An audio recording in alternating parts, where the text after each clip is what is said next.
Welcome to Mythalel's mesmerizing dimension, where the magical mingles with the mundane and brooms might just take flight. Join us as we delve deep into the whimsical world of Bob the Woodworking Wizard. Don't forget to like, subscribe, and ring that bell for more captivating capers and enchanting escapades. In today's tantalizing tale, we're revisiting the wonderfully weathered workshop of Bob, nestled snugly in the heart of the harmonious enchanted forest, where wide-eyed, whispering woods and magical mishaps are all in a day's delightful duty. Stay tuned as we unveil how his crowning creation, a supposedly supreme witch's broom, takes a turn for the amusingly and absurdly astray. Welcome back to the carefully crafted realm of Bob, the wizard of woodworking wonders. When we last left off, our cheerfully clueless Bob had just transformed a rather robust, sassy, sentient plank into what he believed was a top-tier witch's broom. Spoiler alert, it decidedly was not. As we dive back into the pixie dust and potent spells, Bob is about to face the music, or rather the cacophonous cackles, from Uncle Bud, the streetwise witch with a bong that billows out future-traveling smoke.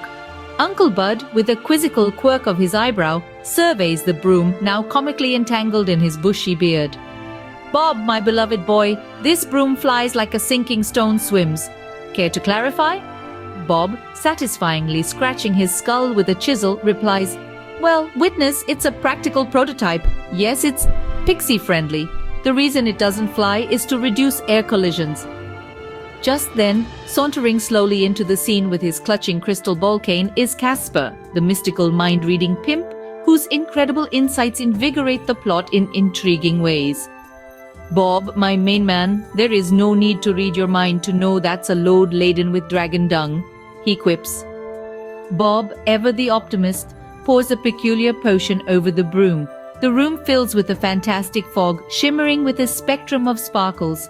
When it clears, the broom is hovering 3 whole inches off the ground. As the sparkling fog settles, our scene shifts to a dimly lit corner of Bob's cluttered workshop, where ancient runes carve stories into the wooden walls, and heavy metal memorabilia adorns every available nook. Here stands Casper, the mystical mind reader, donned in a wizard's robe, bedecked with the logos of legendary heavy metal bands. An enchanted crystal ball pulsates with mystical sound waves, setting the stage for a most unconventional review show. Casper, with a flourish of his crystal ball cane, begins, "Good morrow, metal minions and wizards of the rock. Pray, lend thine ears as we traverse the sonic landscapes of yon heavy metal masters." His voice, echoing slightly with an ethereal reverb, adds a layer of mystique to his already captivating presence. First we speaketh of the Iron Maidens, whose riffs strike as lightning upon the anvil of Thor himself. Verily, their melodies doth intertwine with the fury of battle, crafting anthems that could raise spirits from the very depths of Hades. The crystal ball flickers and the sound of a guitar riff fills the air, visually represented by vibrant, colorful waves emanating from the orb. Next in our mystical menagerie is the band known as Slayer of Dragons. Their percussion, a tempest, their bass, a beast, each song a spellbinding potion that doth enchant the soul and ensnare the senses. Casper pauses, allowing the sound waves to visually swirl around him, creating an immersive experience for all unseen spectators. And let us not overlook the sorcerers of Sabbath Black. Their tunes, heavy as the chains of Marley's ghost, doth weave dark tales as old as time, filled with doom and whispers of the occult. With a theatrical bow, Casper concludes, "Thus we wrap our heavy metal conclave. Stay thy scepters high and keep thine hearts in the realm of rock. Fare thee well till our next mystical meeting beneath the moonlit metal." As the scene fades, the crystal ball dims, leaving echoes of arcane melodies to linger in the enchanted air of Bob's workshop. Amidst this chaotic cavalcade enters Shaniqua, a mermaid deeply enamored with Casper, accompanied by her fiercely loyal pet raptor Orange Slice. They watch bemusedly as the Pirate King, a Sasquatch genius relentlessly in pursuit of his elusive treasure map, claps slowly. "Bravo, it's a hit. Shall we start a band?" he queries, his towering 7-foot frame casting a colossal cloud over the group. As the group recovers from the Casper's heavy metal tirade, a melodious strumming fills the air, drawing their attention away from the workshop's chaos. They follow the enchanting sound to a nearby forest clearing, where a spectacle of magical proportions awaits them. Amidst the twilight glow, a circle of elves, ethereal and nimble, are jamming out on guitars that shimmer with a mystical light. Each pluck of the strings sends ripples of colorful energy into the air, casting playful shadows around the clearing. "Behold, Swan's Crossing's enchanted guitars," announces a sprightly elf with a mischievous grin. Crafted from the ancient wood of the melodious maples, these guitars hold the secret to tunes that truly transport you. The elves continue their symphony, the music weaving through the trees, enchanting every listener with its harmonious magic.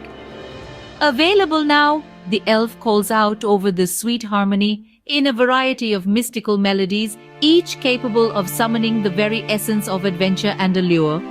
The group, mesmerized by the performance, feels a surge of inspiration. Shaniqua claps her hands in delight, Orange Slice chirps in tune with the melody, and even the Pirate King seems touched by the magic, a soft smile playing on his lips.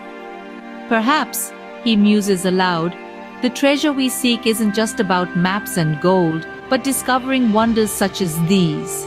With spirits lifted and hearts lighter, they linger in the musical embrace of the enchanted clearing, the night alive with songs of old and new. As the Pirate King searches for his treasure map, the ground trembles and throbs beneath their feet. The air fills with the scent of sulfur, and the sky darkens as a massive shadow descends upon the group. It's Kilgore, the fierce dragon, his scales shimmering with an ominous glow. The Pirate King, undeterred, steps forward, his eyes gleaming with a mix of bravery and mischief. "Ah, Kilgore, old friend, or should I say old foe? Either way, it seems we meet again at a crossroad." Kilgore snarls, smoke billowing from his nostrils, but there's a flicker of recognition in his eyes. The Pirate King quickly pulls out a small, ornate amulet from beneath his cloak, holding it up high. The amulet emits a brilliant light, casting intricate patterns on the dragon's scales. Kilgore's fierce demeanor softens, his eyes now reflecting the dancing lights. "Remember this, mighty Kilgore? Crafted from the scales of your forefathers, bound by the peace they once brokered with my ancestors," the Pirate King declares, his voice steady and commanding. The standoff eases into a tense but respectful dialogue as Kilgore lowers his massive head.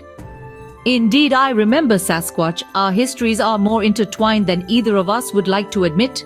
With a newfound respect, Kilgore nods, allowing the Pirate King to continue his quest. The group watches in awe as the dragon ascends into the sky, leaving behind a trail of glittering stardust. The Pirate King, no map in hand, grins widely, onward to the treasure and beyond. Uncle Bud, now actually flying courtesy of the potion fumes, cackles from above. "It's a bob! Maybe next time aim for a potion that targets the broom, not the bystanders." As the group dissolves into laughter, the broom, still hovering at a modest 3 inches, sighs. "At this rate, I'll be the first broom to sweep the ocean floor before I see the sky." And on that bombshell, we leave our motley crew. Remember, every time you hit like a unicorn gets its wings. Will Bob ever make a broom that truly soars? Will Uncle Bud come down from his unexpected flight? Tune in next time for more magical mishaps and timbered tomfoolery.